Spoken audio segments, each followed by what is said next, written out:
Today's video is all about DNA. So we're going to run through the structure of DNA with a focus on nucleotides and complementary base pairing. And at the end, we're going to briefly go through how a gene can code for a protein. The first thing to understand about DNA is that it's made from two strands that are wrapped around each other in this twisting shape that we call a double helix. To understand the rest of the structure though, let's take just one of these strands, and then show it as a 2D diagram, as though it's been untwisted and laid out flat. So we're now looking at this section here of the original strand. Now hopefully you can see that DNA is actually a polymer, because it's made up of lots of these tiny little units called monomers. With DNA, we call each monomer a nucleotide. And if we look at the nucleotide in more detail, we can see each one is actually made up of 3 different parts. At the top, we've got a phosphate, which is connected to a sugar, and then on the side, we have a base. Importantly, every nucleotide has exactly the same phosphate and sugar. But when it comes to bases, there are 4 different types, namely A, T, C, or G, which stand for adenine, thymine, cytosine, and guanine. And this means that there are effectively 4 different nucleotides in DNA, one type for each of the 4 different bases.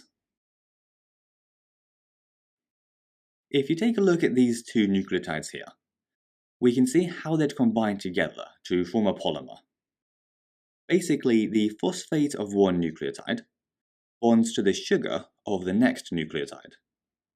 And this process then keeps repeating for thousands of nucleotides, so that the sugars and phosphates form one long chain, which we call a sugar-phosphate backbone. And if we look back at our full DNA molecule over on the left, the sugar-phosphate backbone is this outside part. So it's effectively forming a protective outer casing around those bases in the middle. If we look back at our single long chain though, you can see that all the bases stick out to the side. And these are what hold the 2 strands in the double helix together. If we line up a second strand of DNA, facing the opposite way, you can see how the bases could pair up and hold the 2 strands together. Importantly though, only complementary bases can pair to each other. So A always has to pair with T, and C always has to pair with G. We call this concept complementary base pairing, and it allows us to figure out what the complementary sequence of a strand will be. For example, if we have a strand of DNA that reads A, G, T, G, C, T, T, A, C, then we can use this sequence to work out what the sequence of bases on the complementary strand must be. Because we know that A always pairs to T, and G always pairs to C.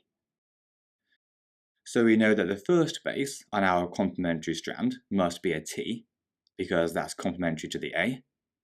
Then the second base must be a C, because that's complementary to G. Then the third must be an A, then C, then G, and so on. As a last point, whenever you hear the term genetic code, it's the sequence of bases that they're talking about. And a gene is just a particular sequence of bases that codes for a particular protein. To do this, each group of 3 bases is called a triplet, and codes for a specific amino acid.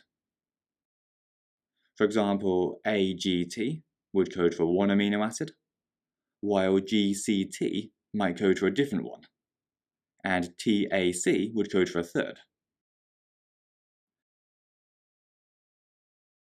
To understand how this helps us code for a protein, let's take a longer sequence of bases and work through the steps for how it would form a protein. First, our cells would read this DNA base sequence as a series of triplet codes, which remember are 3 bases each. Then it would take the amino acids that each triplet codes for and combine them all in that same order. Then lastly, this long chain of amino acids that we formed will fold up all by itself and form a protein. Now, the important thing about proteins is that because each type is made from a different sequence of amino acids, each type will have a unique shape, which allows it to carry out a particular function. So within each of our cells, we have loads of different proteins that carry out loads of different things. The main uses of proteins, though, are in enzymes, which act as biological catalysts to speed up the rate of chemical reactions, hormones, which carry messages around the body, and structural proteins, which add strength to our cells and tissues.